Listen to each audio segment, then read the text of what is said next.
Fala, brothers! Galera, olha só, continuando a parte de funções, falaremos sobre a função quadrática, máquina, ou também função polinomial do segundo grau, que é uma forma correta de chamarmos aí, né? Brother, vem comigo aqui, galera. O que vem a ser uma função quadrática ou polinomial do segundo grau?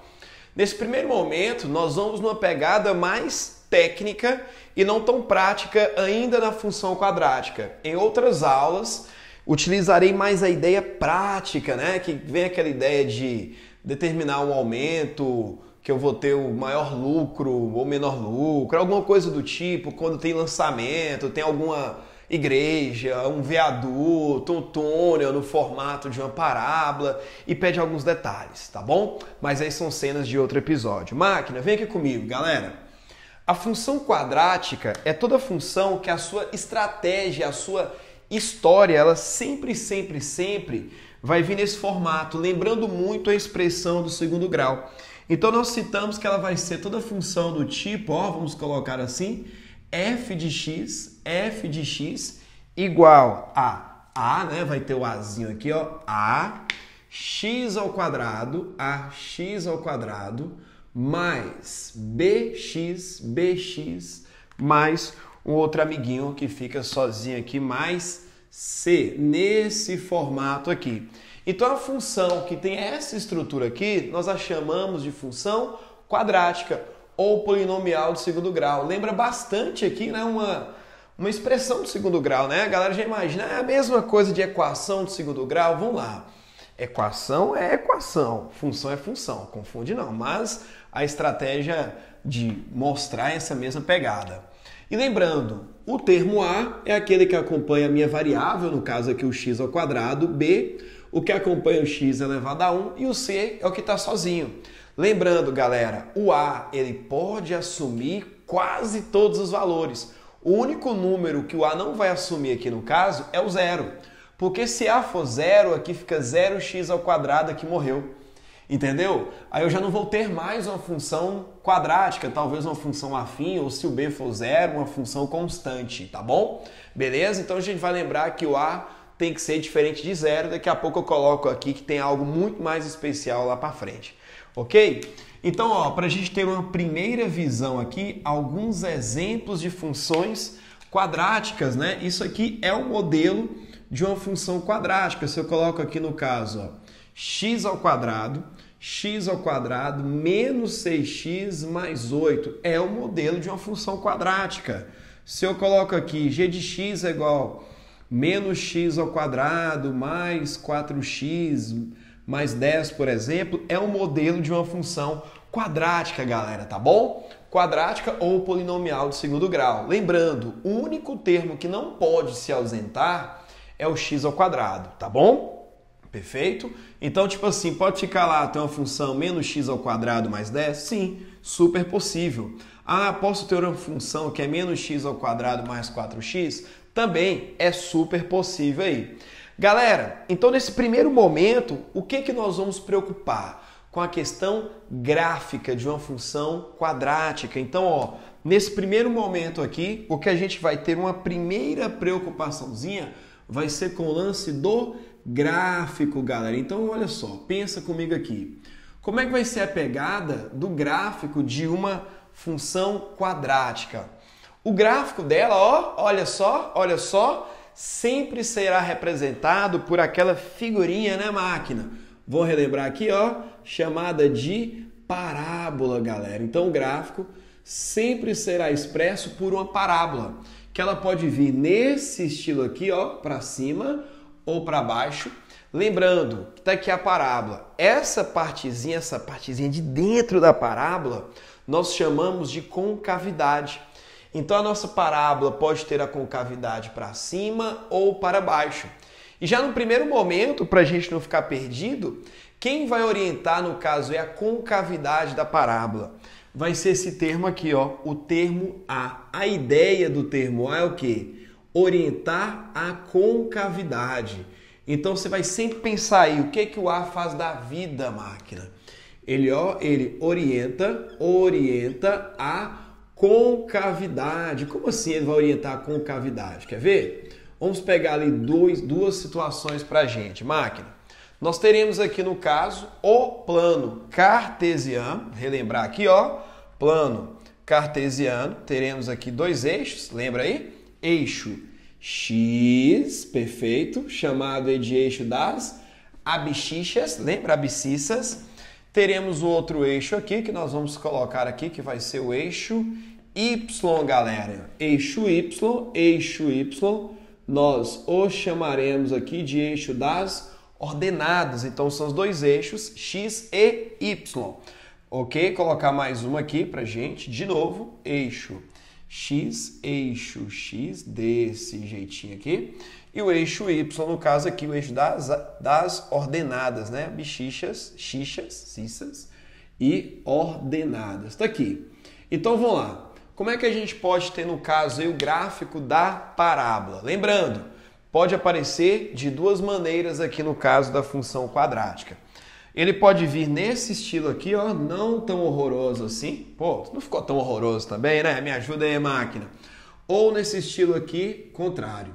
Então, brother, o que acontece? Ele pode aparecer pra gente aí, ó, com o buraquinho aqui, ó, com a concavidade para cima. Então, você vai lembrar aqui, ó, ele pode aparecer com a concavidade voltada para cima, concavidade para cima, beleza?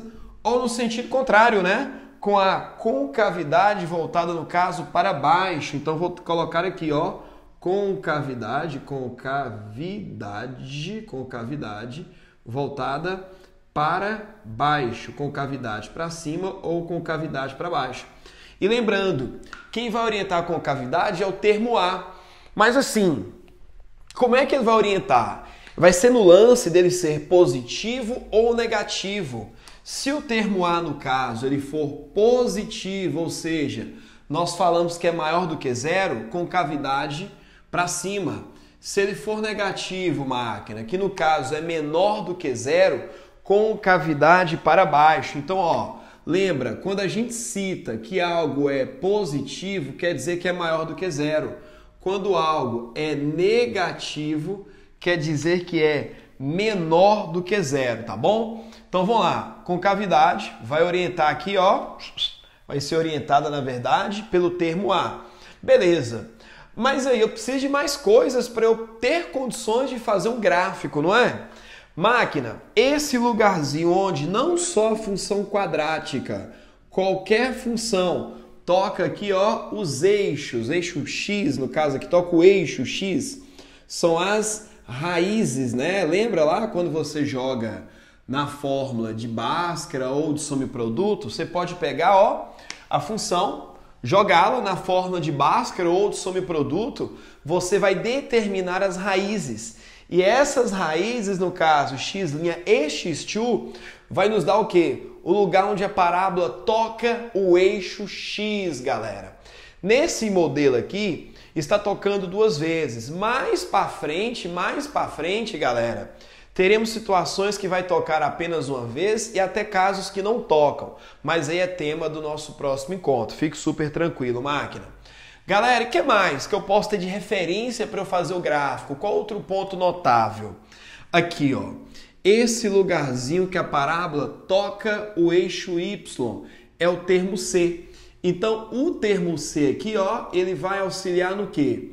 Vai ser aquele lugarzinho onde o gráfico toca o eixo Y, galera. Então, é o local onde a parábola toca o eixo Y. Então, ó, onde toca o eixo Y, brother. Então, por exemplo, olha aqui, duas coisas.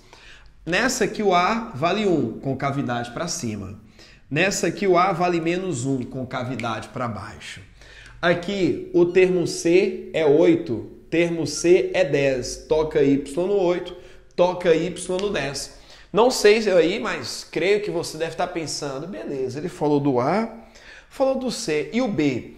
O B, em relação à combinação de resultados, ele auxilia no deslocamento da parábola nesse sentido assim. Mas assim, nessa aula nós vamos preocupar mais com a seguinte pegada. O termo B, ele vai nos auxiliar, galera, na construção de um outro ponto assim, velho, super notável, que é o ponto que fica nessa partezinha aqui. De uma maneira bem bruta no negócio aqui, bem bruta, o termo aqui, ó, esse pontinho aqui, nós vamos chamar de como se fosse o meio da parábola. Então aqui o meio, ela cresce aqui para os dois lados ou diminui aqui para os dois lados do mesmo jeito. É onde passa um eixo, bem no meiozinho, que nós chamamos de eixo de simetria. Esse ponto aí, esse Vzão, é chamado de vértice da parábola, galera. Então, esse Vzão aí, ó, ele é chamado de vértice da parábola, brother. Ele é chamado de vértice da parábola. E é o seguinte, é um ponto, está no plano cartesiano, é um ponto aí notável. Se é um ponto, está no plano cartesiano, brother, ele tem endereço, ele tem um valor para x e um valor para y. Ele tem um valor para x e um valor para y, beleza? E pelo fato de ser um pouco mais especial, vai ser chamado de x vértice e y vértice. E aí agora eu tenho interesse assim, não é pequeno nem médio, é grande de determinar as coordenadas do vértice. Galera, como que a gente vai determinar no caso as coordenadas do vértice? No caso aqui, ó, x do vértice. Tem duas ideias para a gente chegar no x do vértice. Tem duas ideias para chegarmos no x do vértice. Primeira, o x do vértice, ele está no meio do caminho das duas raízes. Então você vai poder, ó, como ele é um ponto médio ali, você pode somar as duas raízes e dividir por 2. É uma primeira ideia. E eu particularmente gosto pra caramba quando eu tenho as duas raízes utilizar. E tem a mais tradicional, né, que a galera já decora, para determinar o x vértice é menos b sobre 2a. Menos b sobre 2a, ok? Agora, e o amigo y do vértice, brother? Sabe o que você pode fazer? Pensa comigo numa paradinha aqui. Se você está lá na função, você já tem o valor do x vértice, você substitui o x vértice, o resultado é o próprio y vértice. Então, ó, se você for na função e substituir o x pelo x vértice, sei lá, descobrir o x vértice dessa função, dessa parábola, você vai lá e troca x pelo valor do x vértice. O resultado será o y do vértice. É uma ideia. Vou fazer um exemplo aqui com vocês, fique tranquilo. Ou para determinar o y vértice, você tem essa outra fórmula mais tradicional, menos delta sobre 4a. Lembra delta? B ao quadrado menos 4ac. E assim, em outro momento, o vértice, ele é aquele lugarzinho que eu tenho o máximo ou mínimo da parábola. Nesse caso aqui eu vou ter o mínimo, ó, no caso, ponto de mínimo, valor mínimo e tal. E aqui eu já vou ter o máximo da parábola, tá bom? Mas fique tranquilo. Agora então aqui, ó, vamos pegar esse exemplo aqui, brother, para a gente poder montar o gráfico. Como é que você vai montar o gráfico aí? Uma primeira ideia que nós podemos utilizar é o quê? Achar a raiz por meio da fórmula de Bhaskara, lembra? Para eu determinar a raiz, o que eu vou fazer, galera? Eu pego a função e igualo a zero. Então, se eu igualar isso aqui a zero, vira uma equação do segundo grau, que vai ficar assim, ó, x ao quadrado menos 6x mais 8 igual a zero. E aí você desenvolve por soma e produto, se você quiser, ou pela fórmula de Bhaskara. Eu vou pela fórmula de Bhaskara, porque eu vou precisar desse delta daqui a pouco. B ao quadrado menos 4ac, tá bom?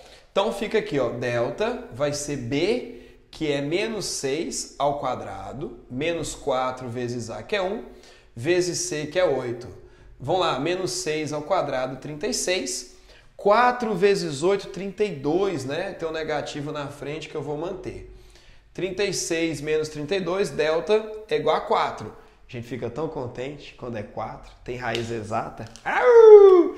Olha só, fórmula de Bhaskara, x é igual a menos b, mais ou menos raiz do delta sobre 2a, galera. Vem comigo. Vamos lá, vou fazer um pouco direto aqui, ó. Menos b, ó, menos, o b é menos 6, menos 6 vira mais 6. mais ou menos raiz quadrada de delta, raiz quadrada de 4 é 2, sobre 2a, o a é 1, tá bom? Fica 2 vezes 1. E aí, máquina, você vai fazer o seguinte, né? Tem aqui que fazer o x', que é quando você pega o positivo. Pensa comigo, ó. 6 mais 2, 8, dividido por 2, 4. Então, o x' é 4. X, duas linhas, ou x2. Fica aqui, ó, 6 menos 2, 6 menos 2, 4. Dividido aí por 2 vai dar 2, né? Então, determinei as raízes. Então, já sei onde que ela toca o eixo x, nos pontos 2 e 4.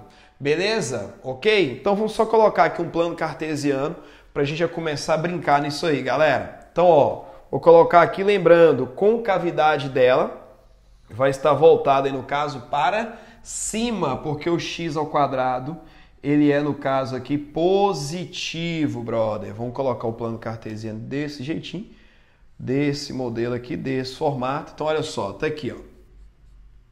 Pronto, aqui eixos x e y. Então, máquina, nós já sabemos aí, brother, que a concavidade está voltada para cima. Beleza? Então, vamos deixar uma coisa nesse estilo aqui, ó. Não tão horroroso assim, mas está rolando, beleza? Lembre-se, vai tocar a raiz aqui, ó. Vai tocar a raiz, foi bom, vai tocar o eixo x na raiz. Eita, vem que beleza. Galera, x' deu 4. Não necessariamente você tem que escrever o x' aqui. Você vê, né? Escreve o menor. Primeiro, 2 e aqui 4. E aqui outro detalhe. Esse lugarzinho no qual ela toca o eixo y, lembra? É aquele termo que sobra, né? O lugarzinho que toca o eixo y, aquele que está sozinho. No caso, vai tocar o y no 8, galera. 8. Ficou meio desproporcional, mas vai dar certo. E o outro ponto, lembra dele? Olha só, o vértice, galera. Você vai fazer comigo o x do vértice e o y do vértice. Olha o que eu falei. Para fazer x vértice, soma as duas raízes e divide por 2. Ó, 2 mais 4, 6, dividido por 2, teremos, ó, 3. Fiz o x vértice. Se você quiser pela fórmula, vem aqui, ó, menos b. B é menos 6 sobre 2a. A é 1, né? Vai ficar 2 aqui, ó. Menos vezes menos mais, 6 por 2, 3. Está feito o x vértice. O y vértice tem duas ideias. Você pode ir na função e trocar x pelo x vértice. X vértice é 3. Vamos fazer uma conta de cabeça comigo? Você vai trocar x por 3, ó. 3 ao quadrado, 9. 9, com esse 8 aqui já deu 17. 3 vezes menos 6, menos 18. 17 menos 18, y vértice, vai ser menos 1. Se você não quiser, você vem aqui, ó, menos delta. Delta é 4 sobre 4 vezes a. O a é 1, vai ficar 4 vezes 1, 4. Vai ficar o menos 1, 4 por 4, 1. Foi o que eu comentei com vocês. Beleza, brother? Então, galera, essa aqui é a primeira aula sobre função quadrática, ok? Primeiro detalhe. Só que aí tem aquele bônus para quem fica até o final, né? Tem muita questão, especialmente na Enem e outras provas que eu tenho visto, que tem momentos que fornecem para a gente a parábola e concede as raízes e mais um ponto. E aí a gente quer determinar a função. Deixa eu te dar uma ideia. Toda função quadrática, ela pode ser expressa nesse estilo aqui, que nós chamamos de forma fatorada. Que estilo é esse? Que você coloca a, que é esse coeficiente, o que acompanha x ao quadrado. Você coloca x menos a primeira raiz, x menos a segunda raiz. Então tem muita questão que eu tenho lá, as duas raízes e mais um ponto. Aí com esse ponto eu vou descobrir o a. Então lembre-se aí, tem alguns exercícios que eu postarei mais à frente, que eu vou depender muito dessa fórmula. Então é essencial que você associe a função quadrática não só nesse formato, mas nesse formato também. E no finalzinho, né, da nossa aula, para a gente poder ir embora, lembre-se que o a é diferente de 0, que eu falei que ia colocar mais ao final. Então, brother, é isso aí. Valeu, até a próxima.